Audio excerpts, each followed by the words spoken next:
And welcome back, everybody. Aesop Grim here. This is the continuation of Chronicle number 2 for Endless Space 2. And we are again in the tutorial. We're playing the tutorial. We're on turn 92, so we've made it significantly further than the first attempt. And we have a whole bunch of things going on. We have an exploration vessel on its way out here to Heracles to conduct a quest so that we can assimilate the Epistes minor faction here. We have a battleship on its way to Ducey to combine with naval fleets there that we are preparing to go to war with the Cravers with. We have another battleship being built. We have Hornets, which are cruiser class ships, being built in Heka, Ducey, and Primus. And we're researching a technology that's going to give us the ability to explore moons. So lots happening. It's pretty nifty. We are still lagging behind the Leapers by quite a bit.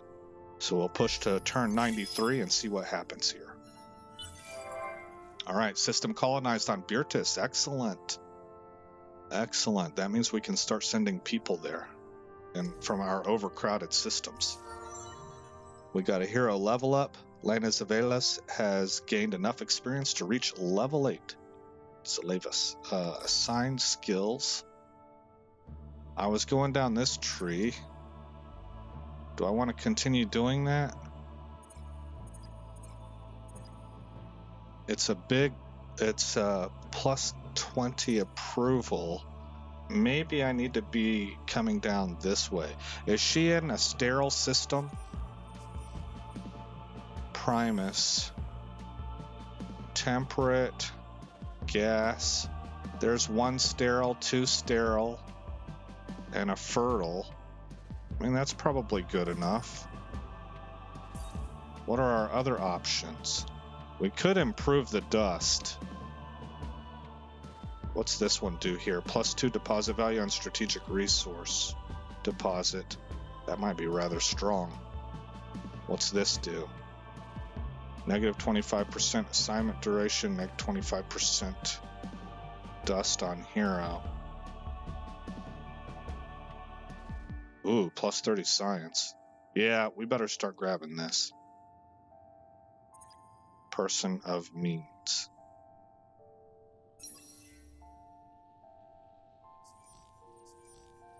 Alright, so done with that.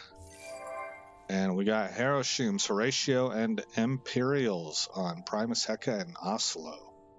Our pop growth is substantially more than the last time. I don't want to say it's through the roof because I don't know what to compare it to, but in contrast to my stumbling through the first attempt, Chronicle number 1, our pop growth is substantially more.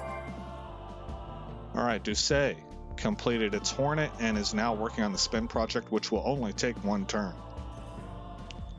Okay, so we can move to Ducey here.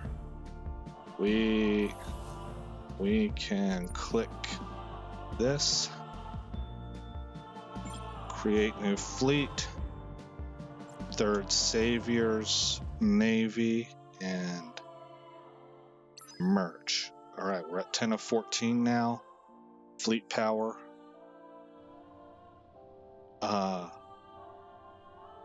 We can start loading population up.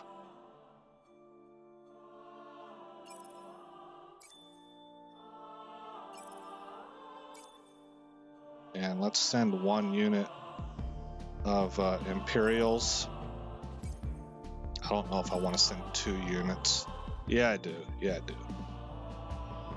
Set the destination to Beertus.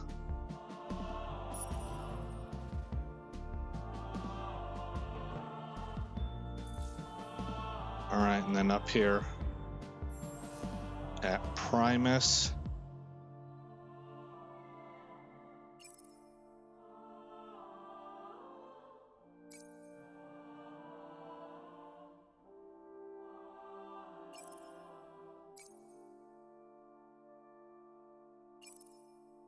Wait.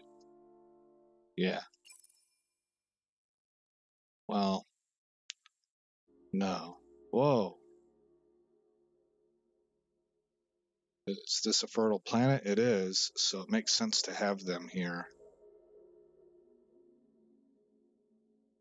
It's not a sterile planet, so these guys over here. I don't want you to go to Heka, I want you to go to Beertus. Alright, Beertus is about to get absolutely flooded with immigration. Which means I want to colonize again.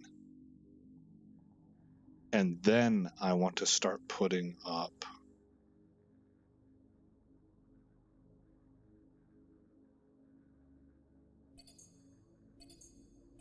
some of our basic stuff. There we go. That'll take 38 turns.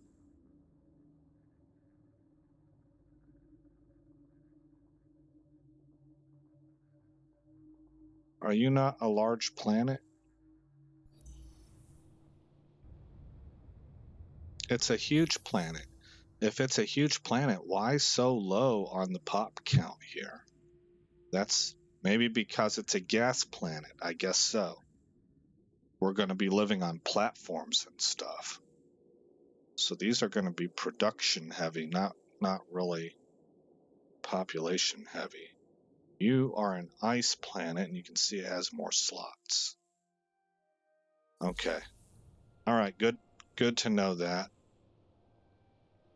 Get everybody moving.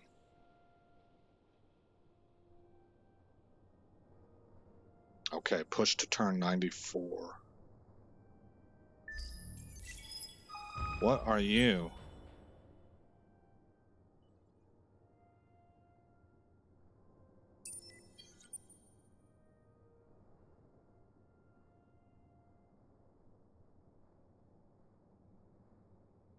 You are scavengers. Well, they're not going to be able to attack us in the pipeline, and if they come to Desay, they're going to get waffle stomped. And that's, they have to. They can't turn around. So we're just going to wait for them. Meantime, create fleet and move to Desay. Event End Eternal Sunshine. The event Eternal Sunshine has come to an end, as well as its effects. And Spend Project is now finished. So what are we going to put up now? This would be powerful. Plus 10 per fertile, per planet, per temperate. Temperate fertile. Well, we only have the one planet.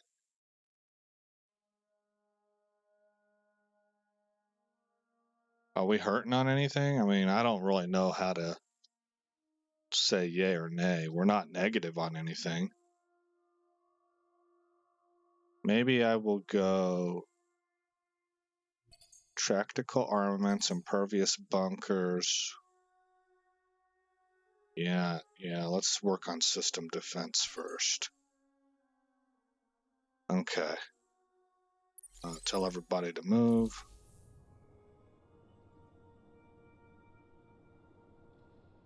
This is my exploration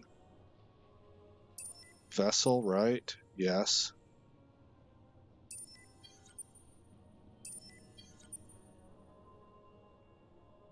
Are there two? Do I have two ships here or just the one? I think I just have one. There's my battleship. Okay. We also have a Hornet here that I can tell to move down to Primus.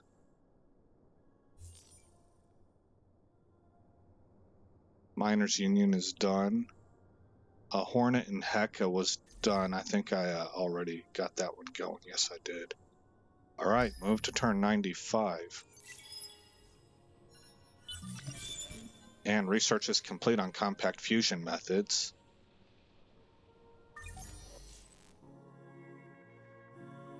So I'm thinking to head back over to this side of the house. Enter species HR. The famous saying of the amoeba, one being's slavery is another being's public welfare plan. What? One being's slavery, what one considers slavery, another considers a public welfare plan. Oh boy, okay. Certainly applies here. The knowledge of where the fine lines are between different alien species and their definitions of slavery, exploitation, and hard work are of enormous importance to future galactic entrepreneurs. We would get a culture center. That would be pretty nice. That's a lot of influence, man. I don't think I even have to look at anything else. This is what I want. Out of curiosity, what does xenoanthropology do? The study of alien civilizations, both past and present, can offer great dividends in understanding how patriotic fervor can be enhanced, as well as determining the effects of change and evolution on galactic society. And again, it generates influence. Over colonization is no longer an issue. That might be timely for us, but that interspecies HR looks phenomenal. I'm going to grab that. And then that reminds me, I don't think I read fully what we were getting over here.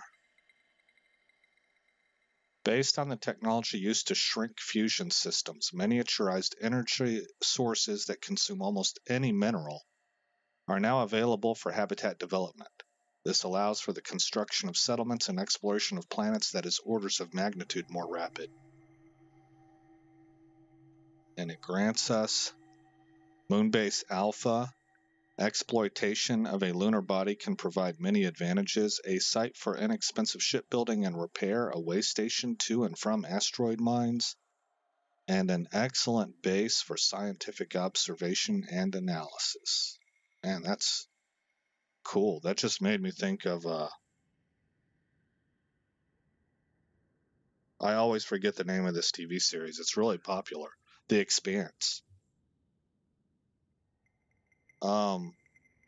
Effects, plus 50 science per lunar anomaly and plus 50 dust per lunar anomaly. All right. Planetary specialization exploration. While it is easy to simply land on a moon, the construction of the necessary habitats and powering life support systems mean that fusion reduction technologies are necessary to create a viable settlement. And eco-habitats. Now this is making me think of surviving Mars. Who wouldn't want to live in green towers bursting with agricultural goodness? The advent of cheap portable energy revolutionizes vertical farming technology. That's cool, vertical farming technology. Affecting both food production and population capacities. Now, head up a couple of levels and grab some root veg. Gotta say like the Canadians. Grab some root veg, +1 population slot on sterile. Okay. And what we are moving to, we read interspecies HR, culture center. This vast complex of buildings. Look, it looks like Hollywood stars. Lol. This vast complex of buildings, parks, and recreation facilities celebrates all that is wonderful about your empire, its strength, its achievements, its influence, and its wealth. Guess there was a day. Well, I don't know. Different people feel different. I think Hollywood is a joke. Those are weird people, man. Disassociated from the pulse of normal society. But that's my take on it. Effects, +40 influence per system level and +15% influence overall. That's big. Can only be built once per empire. Well, we'll probably put that in the Doucet system.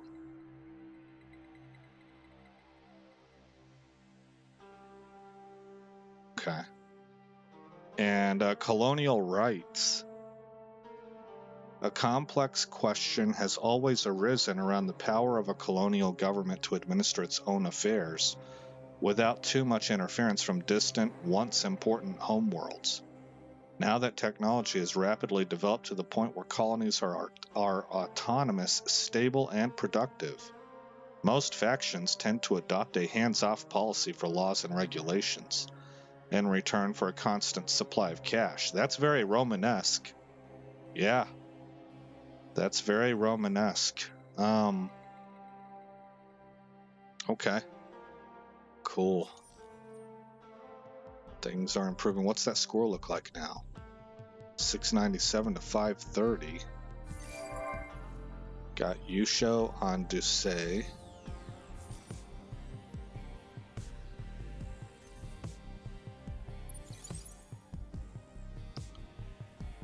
I couldn't tell which way they were going. They have to be going this way. All right.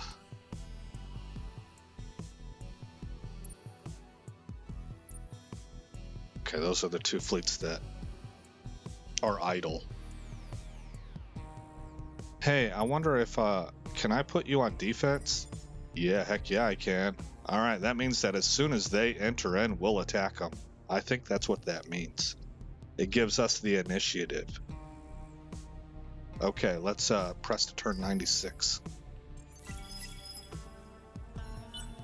Our purpose is to kill. You, though, will suffer as well. Wow. Neutral. You refrain from hostile acts. Do you think the Hive and another race can ever find common ground? No. No, I do not. And I think that's a rhetorical question that he's asking.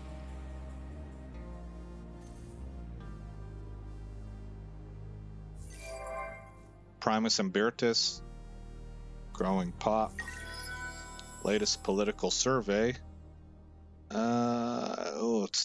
It's really tight. The pacifists are climbing back into it. Militarists are going down.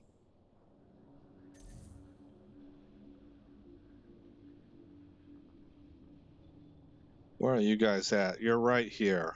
Okay, so showtime. Yeah, we're gonna attack them. What just happened? A battle is about to start against pirates at Dusay.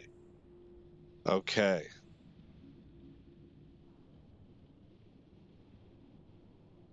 Advanced. That's a decent size fleet you're bringing to battle. Safety in numbers, eh?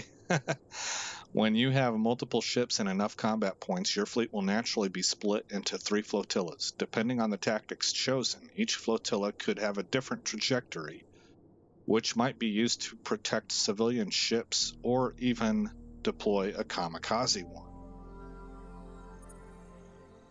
There are 3 default flotilla arrangements. Ensure ships are placed in the flotilla that optimizes their weapons range. Ensure consistent numbers of ships in each flotilla. Ensure the best balance of optimized range and consistent numbers. Use drag and drop to move a ship from one flotilla to another as you like. The degree to which a flotilla has optimized its ship's weapon ranges is shown by the marker behind each flotilla. So our third flotilla is kind of hurting a little bit. We have and it's because this ship is good at short range. I think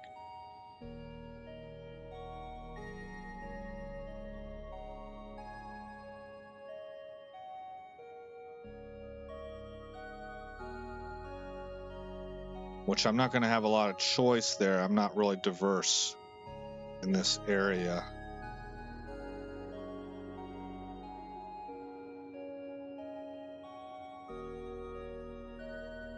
We would want to put her over here. All right, my flagship is coming over here.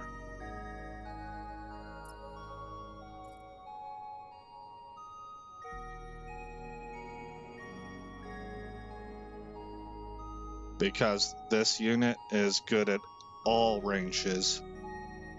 This unit here, they're best suited.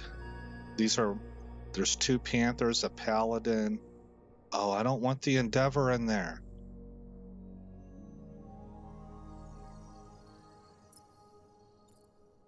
Oh, I can't get rid of them. Alright, well, at least they're staying at long range. I have 2 Paladins over here. Okay, I would rather bring you here and bring this Paladin over here to soak up some of that hate.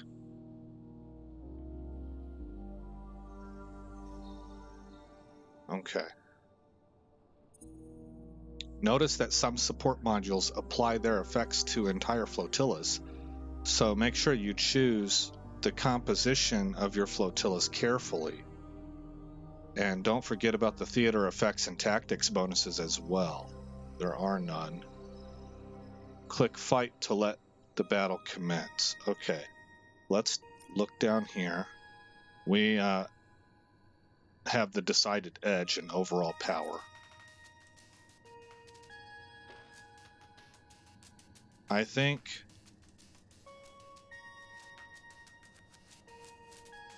we are energy based. We also have some kinetic. They are kinetic based. So we outweigh them heavily in the kinetic area, but then we own the energy area. And we seem to be best outfitted for long range. We're decent at medium, and we really only have the one ship, the hero ship, that's good at short range.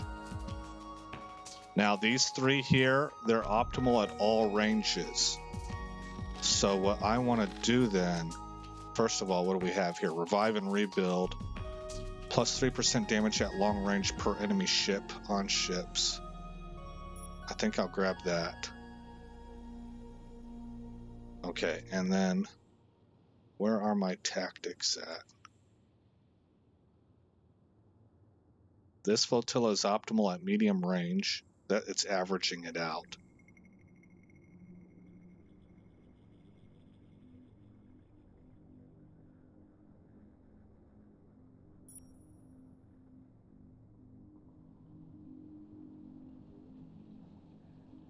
So these would charge in.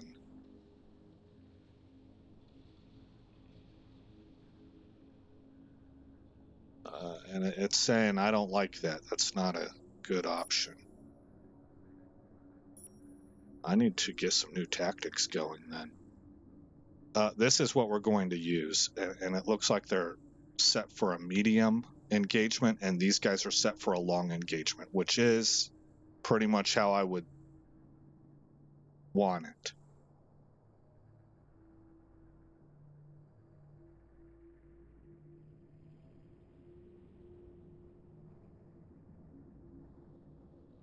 Okay, let's watch this.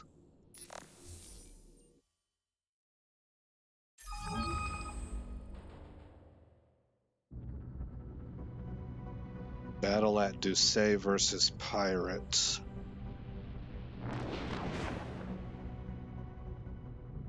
Welcome to the Terror Dome.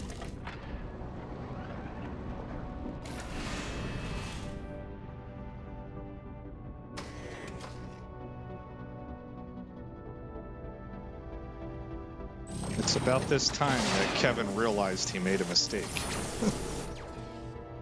They're gonna get jacked up. Oh, well, that was it. That was a little anticlimactic.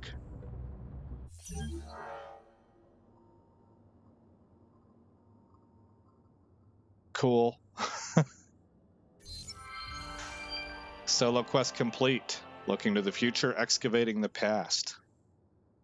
In this age of uncertainty, when the stars harbor the other, that's right, your empire will benefit from embracing its shared inside. The Emperor-elect Lena Zeleva should witness and understand the might of your military fleets. Your empire has proved itself more than capable of holding its own in a galaxy beset by fighting. Lena Zeleva has learned much, and your fleets even have a new toy to play with. Will you make this your legacy when the time comes, though? Win 5 battles, and we now have the Gallerfire. Weapon mod, it's a laser. 36 DPS, 20% crit hit chance. 20% sounds like it's pretty good.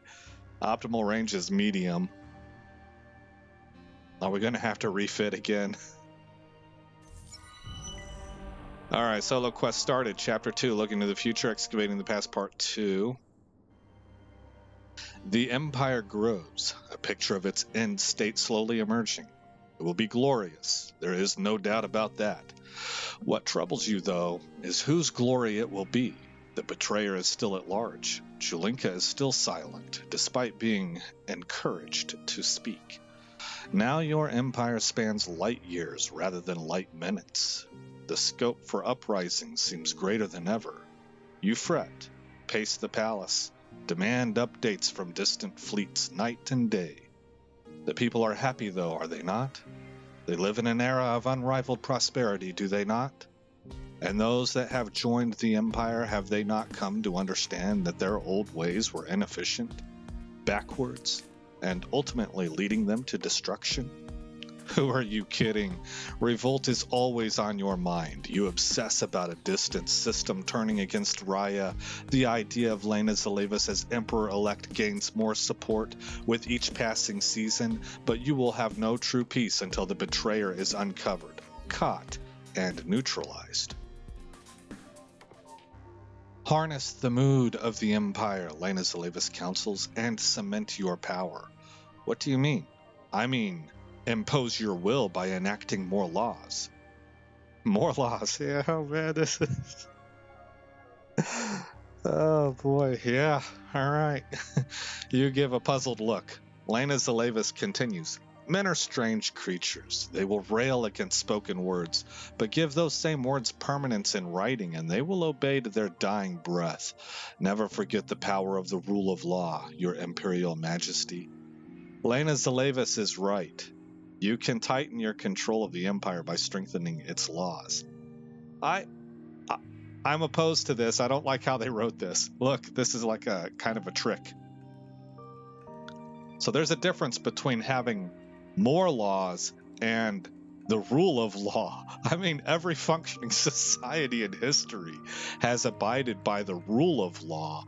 But when you have hundreds of thousands of laws, any of which a normal citizen could unknowingly break, and that's the whole purpose, so that you can rain hell down on any citizen that you want at any moment in time that you want. It's by design arbitrary. That's what she's talking about. More laws. That has nothing to do with the rule of law. This is a terrible job by the writer. This is bad. This is bad, and you should feel bad. With the Sheridan flank of the Empire and the Ascendancy, enacting military laws should be straightforward.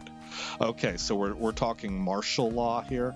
Maintain at least 2 militarist laws for 10 turns. With the Sheridan flank of the Empire, okay, I read that. Unlock extra law slots by changing governments or reaching higher stages of the Empire development quadrant of the technology tree. Ensure militarists are in your Senate to enact militarist laws. Okay, so we're going to have to get them to be more popular because they are falling to the pacifists. All right. Man, this game is cool. This game is cool. Why are these guys still alive? Attack them again.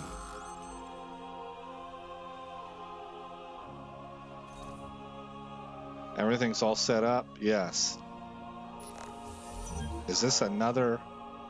that time it didn't even... Oh. Tell us what you plan. The Hive insists that you stop attacking our fleets and systems. Except you will not be able to attack Leaper fleets for 10 turns. Reduce pressure from Aesop Grim on Leaper. Refuse. Increase pressure. Yeah, we're going to refuse. This attack was justified by our sovereign defense needs, as are any hypothetical following ones. Cold War does have war in the name, but it needn't become one. Yeah.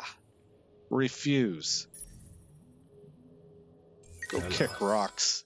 We can only assume that your intentions are hostile, and we will build our defenses accordingly. Yeah, you do that. Bunch of chumps. Get out of our systems, clowns.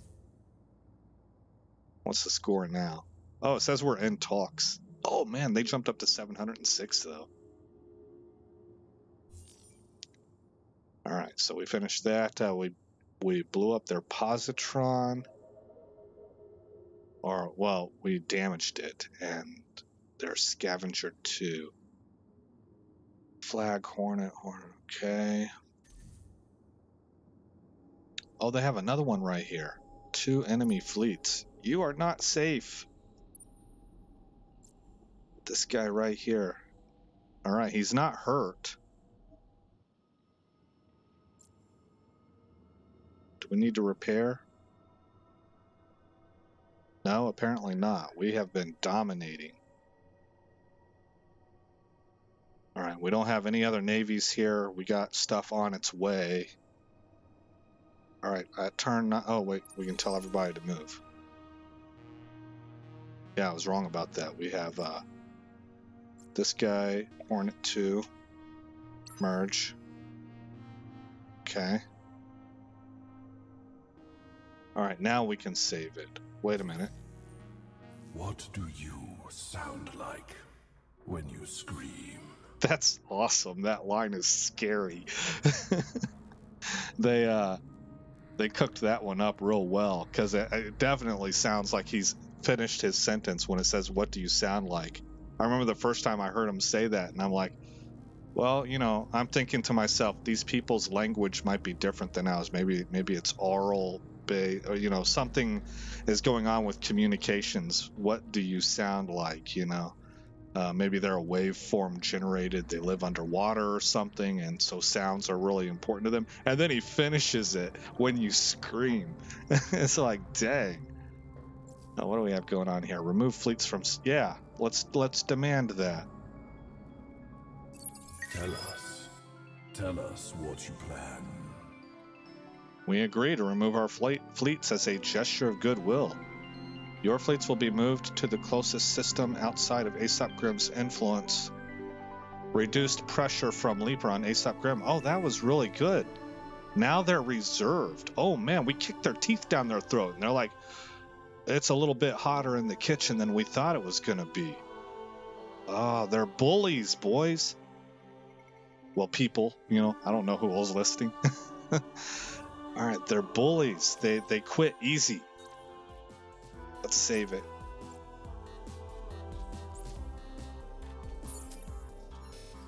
That's a neat game, man. It's a neat game. All right, we're on turn 96. Hey, again, I'm Aesop Grimm. Thank you for coming by this channel. I hope all is well in your neck of the woods. And I will see you in the next episode where this story continues.